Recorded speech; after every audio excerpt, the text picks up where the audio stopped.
Hello বন্ধুরা, সবাই কেমন আছো? উপমা রান্নাঘরে স্বাগতম। আজকে নিয়ে এসেছি দুর্দান্ত স্বাদের ফুলকপির রেসিপি। এই শীতে এই রান্নাটা না খেলে পুরাই মিস করবে।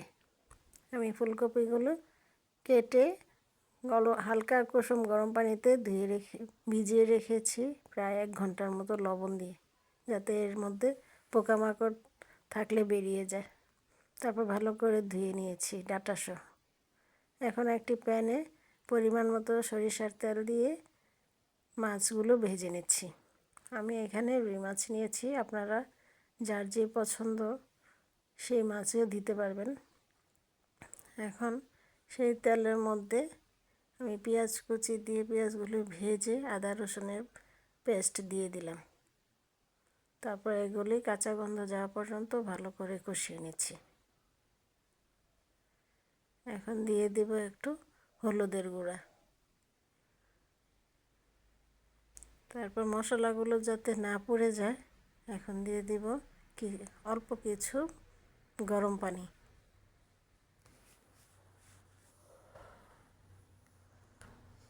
তারপরে দিয়ে দিব মরিচের গুঁড়া, তারপরে দিয়ে দিব ধনিয়া গুঁড়া, দিয়ে মশলাগুলো আবার ভালো করে কষিয়ে নেব। পরিমাণ মতো লবণ দিয়ে দেব।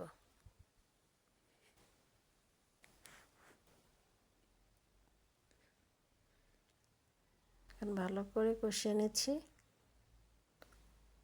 এখন কালারটা কত সুন্দর এসেছে। এখন আর একটু পানি দিয়ে কষিয়ে নিচ্ছি মশলাগুলো। এই কষানো হয়ে গেছে। এখন আগেই ডাঁটাগুলো দিয়ে দিলাম, কারণ ডাঁটাগুলো শক্ত তো, সেই জন্য একটু ভালো করে কষিয়ে নিতে হবে আগে দিয়ে, নয়তো ফুলকপিগুলি নরম হয়ে যাবে, গলে যাবে। সেই জন্য ডাঁটাগুলো আগে দিতে হবে। এই দেখুন কষানো হয়ে গেছে। এভাবে আগে কষিয়ে নেবেন। এখন ফুলকপিগুলো দিয়ে দিলাম। আমার এই রান্নাটা যদি আপনাদের ভালো লেগে থাকে, তাহলে ইউটিউব থেকে যদি দেখে থাকেন, তাহলে লাইক কমেন্ট সাবস্ক্রাইব করে আমার পাশেই থাকবেন। আর যদি ফেসবুক থেকে দেখেন, তাহলে লাইক কমেন্ট শেয়ার ফলো করে আমার পাশে থাকবেন। এই তো দিয়ে দিলাম বেশ কিছু পরিমাণ টমেটো। ফুলকপির সাথে টমেটো খুব যায়, খুবই মজা লাগে টমেটোটা দিলে। আপনারা সবাই কম বেশি এই রান্নাটা জানেন, তারপরেও শীতের একটি রান্না আপনাদের সামনে তুলে ধরলাম। কত সুন্দর এসেছে কালারটা, তাই না? আর আমার যদি ভুল ত্রুটি হয়ে থাকে, ক্ষমা সুন্দর দৃষ্টিতে দেখবেন।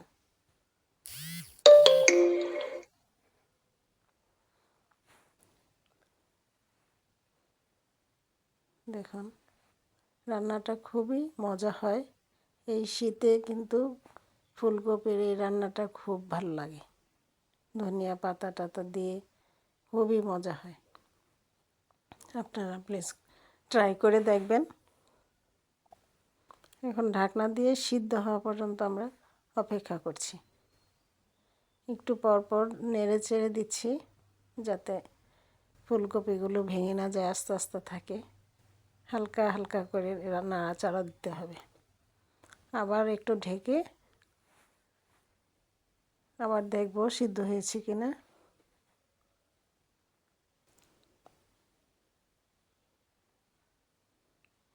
এখন দিয়ে দিব ভেজে রাখা মাছগুলো।